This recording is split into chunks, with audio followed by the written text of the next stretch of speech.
Your final act is a first-time comedian, amateur actor, and corporate sellout. Please welcome Sara Douglas.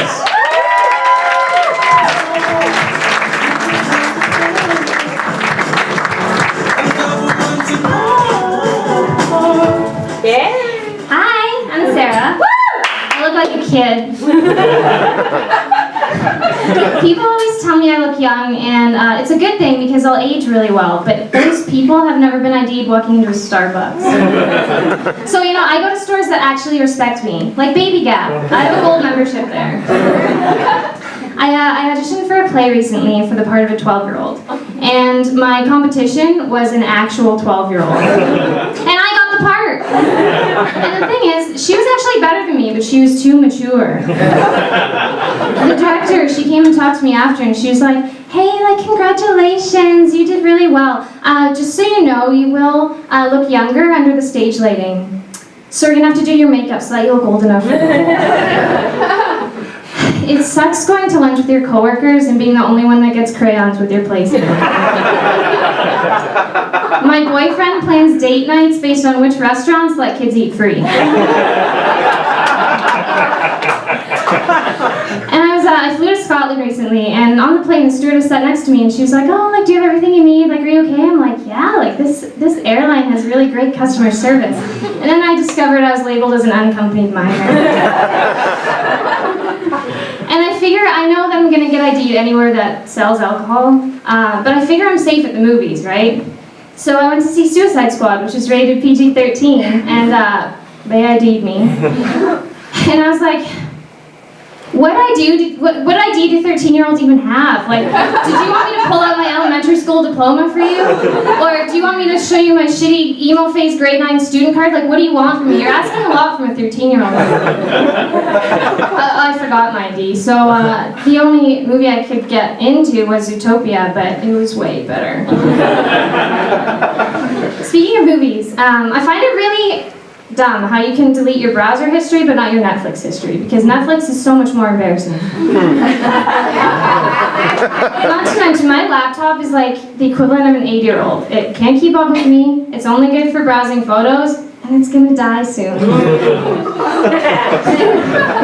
Netflix is like the go-to activity, and I like to think that I have pretty good taste in movies, but we all, we have those days where you get adventurous, so you decide to surf the deep, murky waters of Netflix. And then when you have someone over for Netflix and chill, it's like the first thing they see is Mega Shark versus Crocosaurus.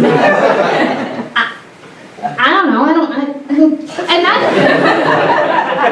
shit doesn't go away. It stays in your history forever. And the worst part is that it acts as a gateway shitty episode for Netflix to deal out to you even shittier episodes, until you just find yourself sitting there, shaking on your couch with your hand hovering over the play button of Sex and the City 2, and you're like, shit!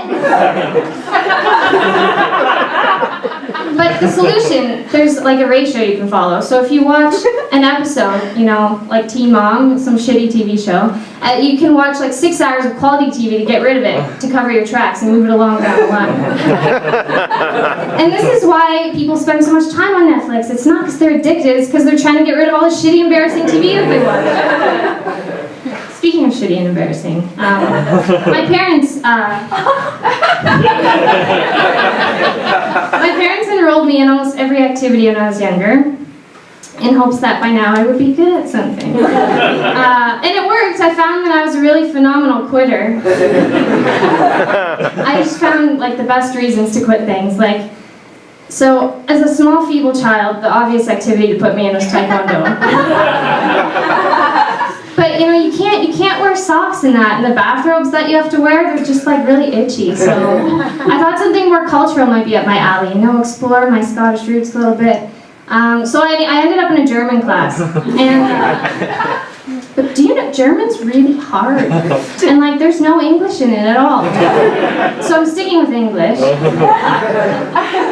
Horseback riding, I figured horseback riding, it's been the same for hundreds of years. You literally have one job, you sit on the horse. But horses don't have seatbelts, and that's not really that safe, I thought. Swimming, I just hate getting wet. At least in the pool.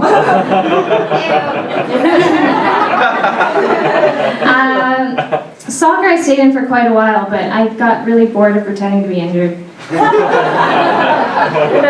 I moved away from sports then and went into dancing, so hip-hop dancing. I was a 10-year-old buck-toothed track pant wearing white girl. Like, do I need to explain why that didn't Ballet is more typical, but I got made fun of for calling it ballet. Now I'm giving comedy a go. Given my previous track record, I feel confident that this will be the start of a long and successful career for me. Thank you so much. If you want to talk to me after, I'm looking for a babysitter.